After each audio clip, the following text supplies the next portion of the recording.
Hello everyone, welcome back to another week with me here, my wonderful butterflies in my weekly vlogs where I share my life as a disabled witch, and today is not a good day. My lovelies, I don't feel well, can you tell? I don't know. I don't know what's happening today. I'm literally in bed. It is. Oh, excuse me. 1:20. I'm supposed to be recording a video. I'm supposed to be having a shower. I've got things to do. Am I going to do them? No. I'm going to be good to myself today.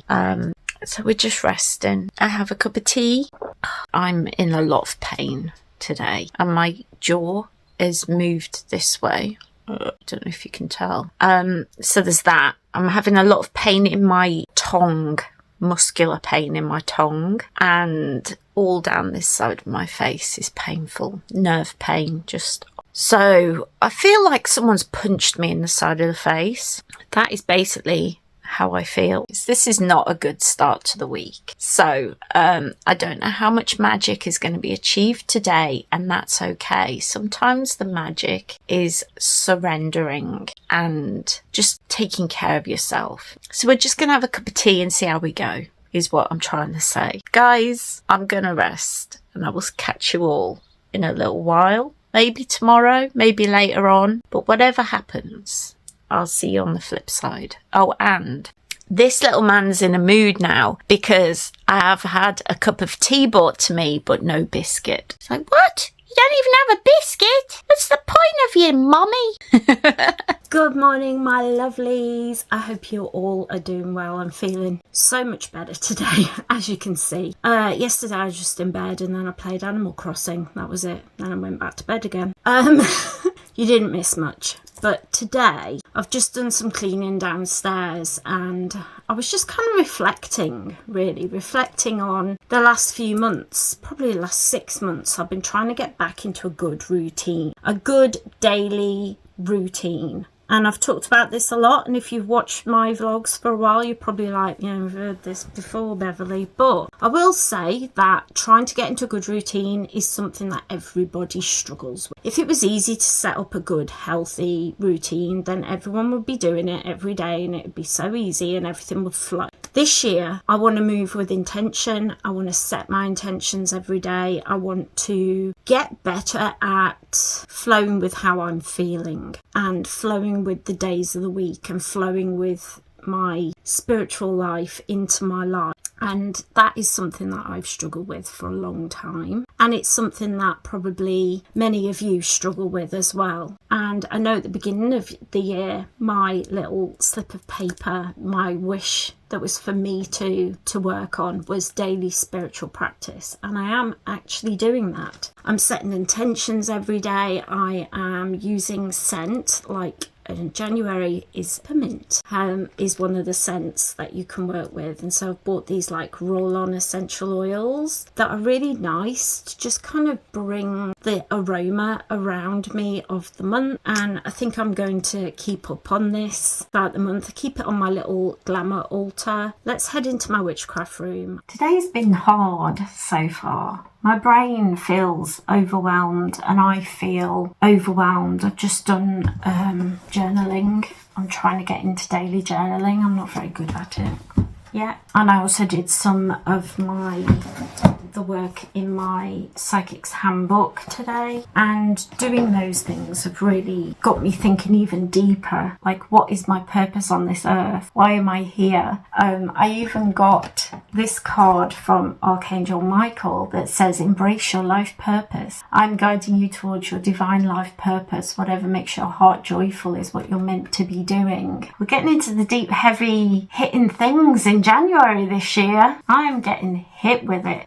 So I think I'm going to go downstairs and have a cup of tea and take my medications and try and get out my head a bit, get grounded on this plane a little bit more, because I can't even meditate to do that, because can you hear that? There's one of the houses being worked on at the moment and there's a lot of drilling and hammering and sawing action, and so I can't even meditate. Good evening, lovelies. I'm here just about to get into bed and get comfortable. And I just wanted to tell you some things that I use in my practice daily, just to kind of help me get ready to go to sleep. The first thing is magnesium spray. This is great for restless legs and leg pain as well. It really helps. I'll leave a link down below, not sponsored or anything. I also use CBD.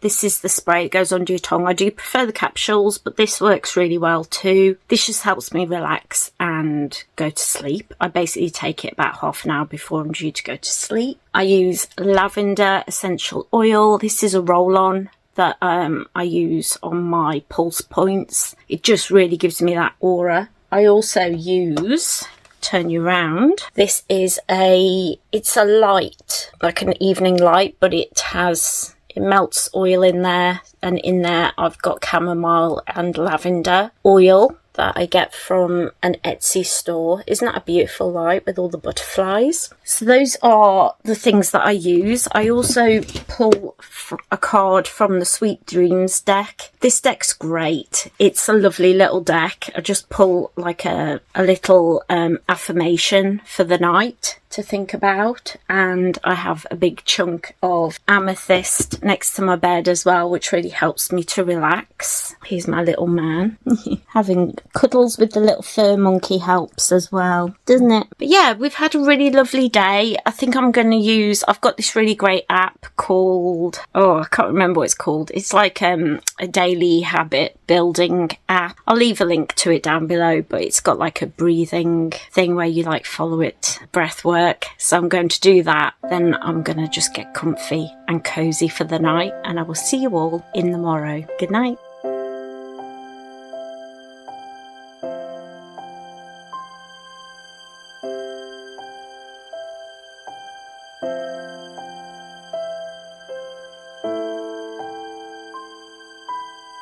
Good evening, friends. I'm really sorry. Today's been kind of a tough day. I was going to do so much today, but life sometimes just gets in the way, and I think, I was going to write a blog post, I was going to do some writing. Did it happen? No. And I think sometimes we just need to hibernate, and we need to listen to what our brain and our body needs, so I just kind of hibernated today. Tomorrow though, I'm excited because my best friend, she's got a little baby, she's just turned 1 in December, and she needs me to go and sit in the car with them so that she can get out and go and just run up to the door and not leave the baby on her own. And any excuse to hang out with Jess and Amelia, I will jump at. So I'm there. So I've just had a shower, and that helped a lot. My mood's really dipping as well because of menopause and just a lot of going on to do with that. I'm just gonna have a good night's sleep and then get up early and go and spend time with Jess and Amelia, and hopefully I'll be in a really good mood by the evening, and I can spend the afternoon like reading, maybe playing a little bit of Animal Crossing, and then the evening we're going back role playing, and we haven't done role playing since before Christmas, so it's just nice. It's just gonna be a nice day hanging out with mate.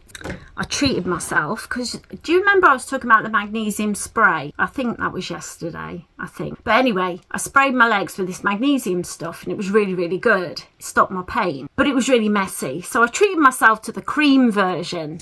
Can you even see this? It's just called Magnesium Sleep Cream. So I'll leave links to both down below. If you struggle with the same things that I struggle with, maybe it will help you. But I'm gonna blow dry my hair and get into bed, and I'll see you all tomorrow, hopefully in a better mood than I've been. Fingers crossed.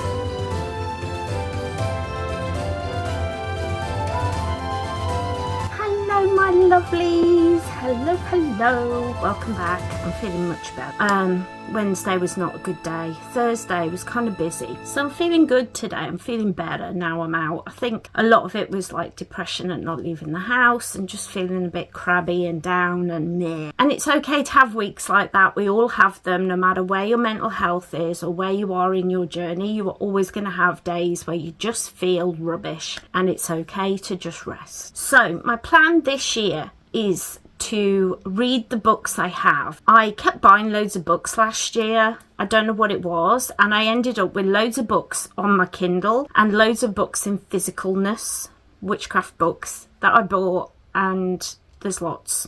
And I feel a bit overwhelmed. I managed to read 30 books last year, and this year I'm planning on reading 35. That's my goal on Goodreads, etc. But in order to make that happen, I want to read a Kindle fiction book, a Kindle non-fiction book, and then read a physical witchcraft book each month. And if I read like a paragraph of each a day, it shouldn't be too hard to do. Obviously books are different thicknesses and different lengths and things, so it'll vary, but that's about what I'm planning to do. So we'll see. Fingers crossed. But that's the plan. I've just finished my first book of the year, which was called Happily Ever After. This was such a lovely December/January book. I started reading it in that kind of nothing, no man's land week that's just after Christmas leading up to New Year. It's a lovely book just set at Christmas, enemies to lovers trope. We all know it, we all love it. I really enjoyed this book. I thought it was beautifully written. I could just picture this small town. It was so lovely, and the two characters that fell in love, you were just wanting it to happen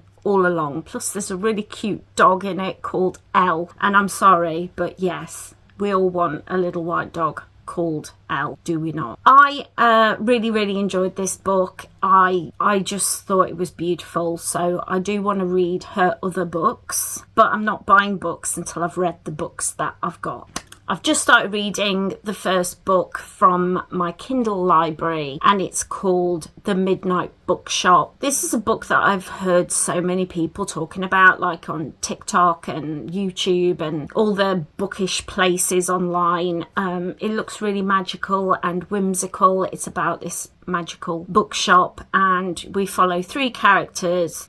A woman who is in quite a toxic relationship with her parents, a woman who is married to a drunk who knocks her around. So warning there. I didn't see any trigger warnings online or anybody mention it, but that is in that book. Oh, the third character is a guy whose mother has fibromyalgia, same as I, but she's on drugs. She's gotten hooked on drugs, and he is a drug dealer who looks after his mom, gets drugs for her, and he sells drugs for this other guy who I'm assuming she owes money to or something. I'm not sure. I'm only 3 chapters in. It's just introduced each of the characters, but each of them get given a leaflet for this midnight bookshop in Cornwall that they have to find, and I'm assuming magical things happen. I don't know. I tend to not look too deep into books. I tend to go by the cover. I know I shouldn't judge books by the covers, but I do. And the cover and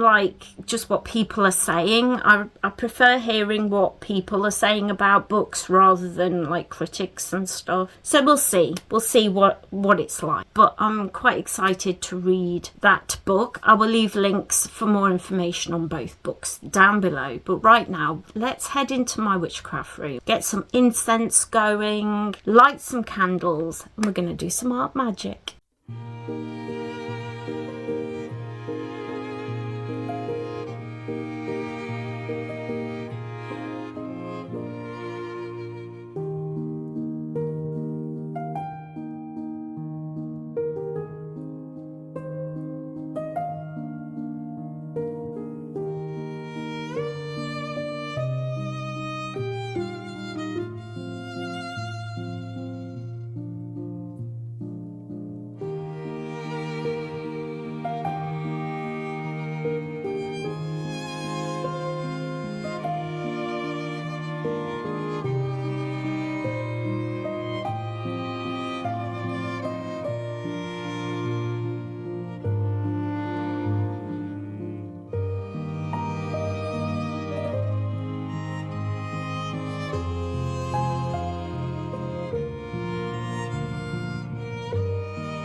So while my picture dries, I want to get into this book. This is Discovering Signs and Symbols by Kristen Riddle. I'll leave a link to this book so you can find more information, but it's Unlock the Secrets and Meanings of These Ancient Figures. And it goes through all the different magical symbols by the different, what's the word I'm looking for, Beverly? You know, like Norse and things like that, Slavic, and they've got Celtic and all sorts of things. So I got this book because I wanted to bring more magical symbols into my practice. And you see in white, we have on the front of this book different symbols in white, and I want to give that sort of an effect if I can. Obviously I'm learning, but that's what we're going for. So I want to find some symbols. So let's go through. So first of all, got Celtic. Let's have a look. I'm going to do a little bit of research and I'll come back with the symbols that I have chosen and why. Okay, so I've picked 3 that I want to add to this. The first one is Awen. In Welsh, the word Awen means poetic inspiration. The symbol represents the primordial breath of light from the gods that inspires us and ignites the fire within. So with this, I want to really inspire myself to not feel the need to produce and to be something I'm not, and rather rest when I need to and take self-care more seriously. It's associated with Ceridwen, who I have a statue of Ceridwen downstairs. She protects the home, and her cauldron of wisdom. So I just really want to be wiser and listen to my body better, and I think that's a good one to add for that reason. I also want to add the 5-fold symbol here. It's one of the most complex of all Celtic symbols. The 5-fold symbol comprises 5 interlocking circles, the 5th of which is situated in the centre, representing the 5th element. The first 4 circles represent different aspects that fit together neatly. For example, spring, summer, fall and winter, or the wheel of the year, the 4 elements. The 5th element is created when the other 4 come together. So I've been talking a lot about wanting to flow my body and flow my time and really move with the seasons, the times of day, the days of the week. So I think this one will be really good to just remind me of that. Very important. And then we switch over to Greek, to the rod of Asclepius. I hope I'm saying that right. Oh, it says Asclepius. Okay. Often confused with the caduceus, the rod of Asclepius is originally the symbol used to represent medicine. So this is really important for me to concentrate on my health this year, mental and physical. So this is the one that's a rod with a snake entwined around it, and it's a symbol of renewal and healing, and that's what I really want to bring into my life this year. And it's working with the solar deity Apollo, and I definitely want to bring more Apollo into my life in these winter months. So here's my finished picture. I absolutely love it. I love that I've put hearts because it's self-care, self-love, and these symbols have a lot of potency to them. People have used them for eons, like centuries and centuries, and I love the colours, the rainbows that flow. I am gonna hopefully get better at like transitioning colours. Yeah, I need to get better at this rainbow effect, but we'll get there. I'm learning and it's all good fun, but I just want it to be like every day, like a rainbow, just beautiful. And I love this book. I love working with this book. It's great if you're into art magic and if that's something you're interested in. Highly recommend this one, Discovering Signs and Symbols, by Kristen Riddle. But I love delving into this, and I'm going to get my husband to hopefully to get this so it's online, and if I can do that, take a picture of this, it'll be available for paid members over on my Patreon. It's just £2 a month. And a huge thank you to everyone who's followed me thus far. You're all absolute superstars. Definitely keep the lights on here at the channel. I've loved this. I've loved being in here. I've got all my candles lit, my gods are here, and I just feel very grounded in my faith, in my craft.